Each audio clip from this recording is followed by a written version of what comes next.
Ashley. This is Simone from Simone's Tarot Shop, and I just wanted to say hello and get started on reading your fertility profile. This is really, really exciting. We're going to take a look at your profile here, and if we have some time, we'll compare it to your partner's profile as well. Okay, so to begin with, you have a very, very, very, very, very fertile chart, a very family child-oriented chart. The moon by far is the biggest indicator of fertility. Okay, and you've got your moon in Sagittarius at birth, which is good, and in the 8th house, which is good. Sagittarius requires the spark that is necessary for mothering, and there's a lot of mother energy in Sagittarius, even though it's technically a masculine sign. There's a lot of motherly energy in Sagittarius that isn't accounted for in general. Okay. Next up, what we want to look at is where the moon is right now. And the moon right now is, well, it's just a full moon yesterday, but it's the waning gibbous moon at the moment in Pisces. So there she is right there. And this is important for us because when we are calculating when you can give birth, there's what we look at is what I'm about to show you. And if you already know this, you can kind of skip ahead a few minutes, but anyway, well, 30 seconds maybe. The menstruation cycle and the fertile cycle, by the way, this is not health related whatsoever for you. If you have any health questions, you should go to your doctor. This is just for entertainment and educational purposes only. I have, every woman's menstrual cycle is completely different, and I have no idea what yours is. So anyway, this is just the average menstrual cycle, which coincidentally lines up almost perfectly with the moon cycles. So at the beginning, this would be considered, when you start your period, would be considered the new moon. And when you're at the most fertile, it would be considered the full moon. Okay, more or less, it adds up to the same in the moon phases. However, it's not always the case that you have your period on the new moon and then you are fertile on the full moon. If you are, that's really cool. That's called the white moon, and then you're in a very good place to conceive. If you're not, don't worry, it doesn't really make that much of a difference. You can still conceive. It maybe just might take a different timing to make it happen.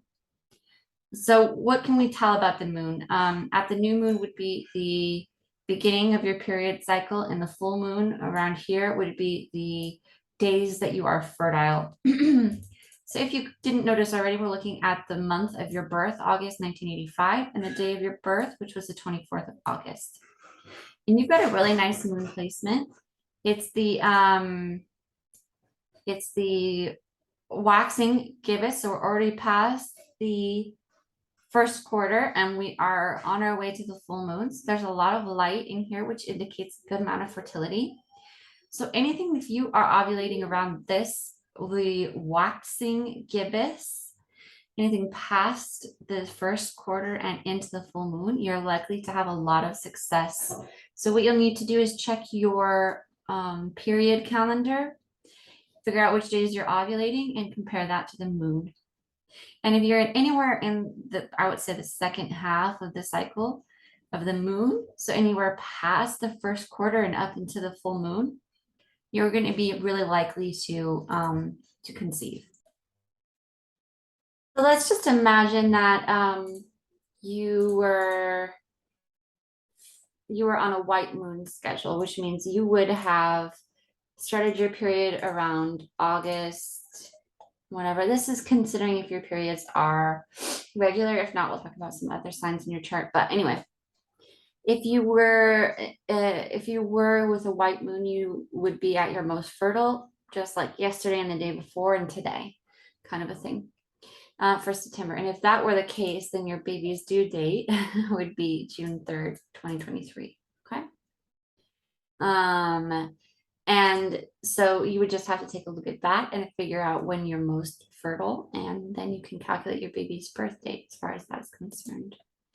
If, for example, you were to be pregnant this month with the full moon in, where are we? In Pisces, Then you would most likely be pregnant with a girl. Let me just double check the indicators. Where Mars shows up. Maybe a boy, maybe a boy. Let's see, one more thing we want to look at indications. Okay. Where are you, Jupiter? It could be a girl. Yeah, it could be a girl, definitely. That would be the most likely indication. However, there is a slight indication for a boy. So anyway, that's how you would check. You would check, first of all, where the sign is. So if there's anything in the sign that has, so for example, we know that if you were pregnant this month, then your baby would be a Gemini. So, and you can see that Mars, one of the masculine signs, is in Gemini. So that's how you would tell that. The other way you could tell is where the moon is, and the moon right now is in Pisces, a girl's or feminine sign. So that would be that indicator. Now, I know gender is also in a spectrum, so keep that in mind, when you're having a baby. Okay, so the next house that we're going to look at is the 5th house. And this is the indicator of family, and you've got your sun sign Virgo here. So there's a lot of importance placed on having children and having a family. It goes along with your identity and who you are. And it's in Virgo, so it's a very fertile sign. You've got so much going on right now. It's just really it's quite powerful. You've also got Mars and Leo in your 5th house. So with that, that indicates to me that you're going to be a person who's going to actively pursue having a family. And in that case, it's just a matter of time. You're going to make it happen no matter what. With that in Leo, I mean, Leo is such a family-oriented sign. So definitely, definitely, definitely. And when we see with Lilith here, we can see that it aligns in Cancer in your 3rd house. So we've got a lot of Lilith represents also like the darker shadow and even the sexual and sensual side. So exploring our sensuality and sexuality as far as conceiving a child is going to be really fun and exciting for you at this time as well. Furthermore, you've got Venus in Cancer. For me, that indicates that you're going to be very, very receptive to having a family. Cancer is one of the biggest family signs. Family lives like right here in Cancer and Leo. And you've got Venus in Cancer, and you've got Mercury as well, and Mars in Leo. So you've got a lot of family stuff going on, as well as the fact that you've got, part of your 5th house here in Leo and part of it in Virgo. So there's just so much receptivity as far as being able to become pregnant and growing a family. Like your chart is very highly fertile, so I wouldn't worry about it at all. Yeah, and then with Venus placed in Virgo right now, almost conjunct with your sign there, it's like you're at a really, really good place. And also, just with having passed your birthday, you still got your sun, and the sun is still in Virgo, and it's still in your 5th house. So, this month is really, really powerful for you. Not to say that you can't get pregnant other months, but it's really, really powerful for you. And you've got a very fertile chart in general. Juno is the commitment one. We've got that in Libra. So we know that you're very committed to your partner in your marriage, or not marriage necessarily, but definitely partnership. We know that about you. Very, very dedicated. Libra. It's a sign of partnership. And you've got it in your 6th house, and you've got your marriage, which is Juno right there in Libra. So that's a very great sign. As well as now Juno is in Pisces in your 11th house. So with Juno and Pisces, we know that if you are committed, which I feel like you are based on what I've seen, you're gonna make it happen. And it's just all very, very, very good. You've got right here as well, Jupiter is in Aries for everybody right now. And it's also in the 12th house, which the 12th house is kind of a bad rap. But I don't dislike the 12th house for your chances of getting pregnant. It's a bit of a windfall house, like kind of good or bad. It could be.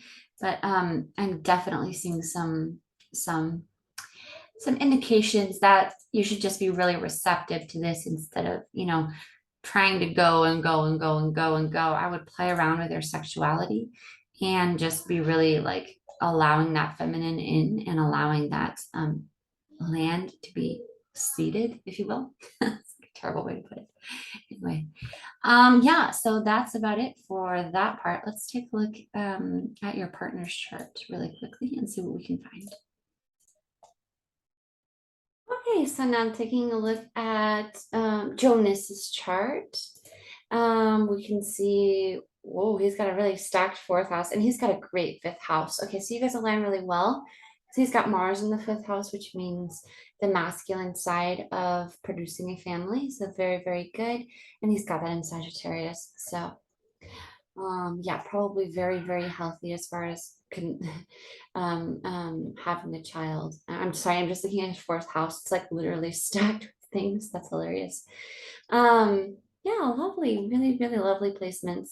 You know, all of the things I talked about earlier about where Venus is right now and stuff like that are the same for him. I mean, those planets are the same for everyone.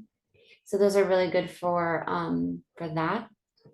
And then let's just take a look at his birthday, which was 1982.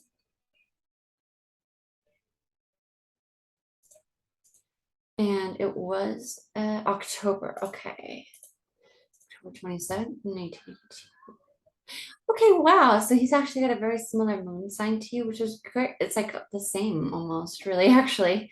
So yeah, anything after the first quarter up into the full moon is going to be really, really positive for you guys. If you're ovulating around that time, you know, you can do that. That will be a great time for having a baby.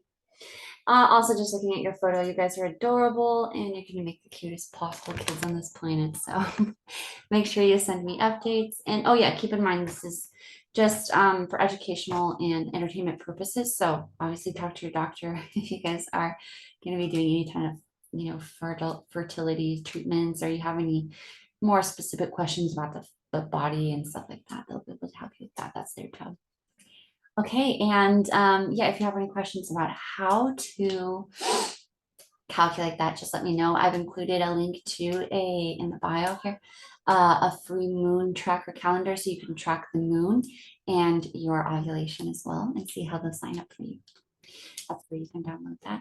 And make sure you join the Facebook group. We would love to have you in there. And thank you so, so much, Ashley. Let me know if you have any questions and how everything goes. Okay, bye.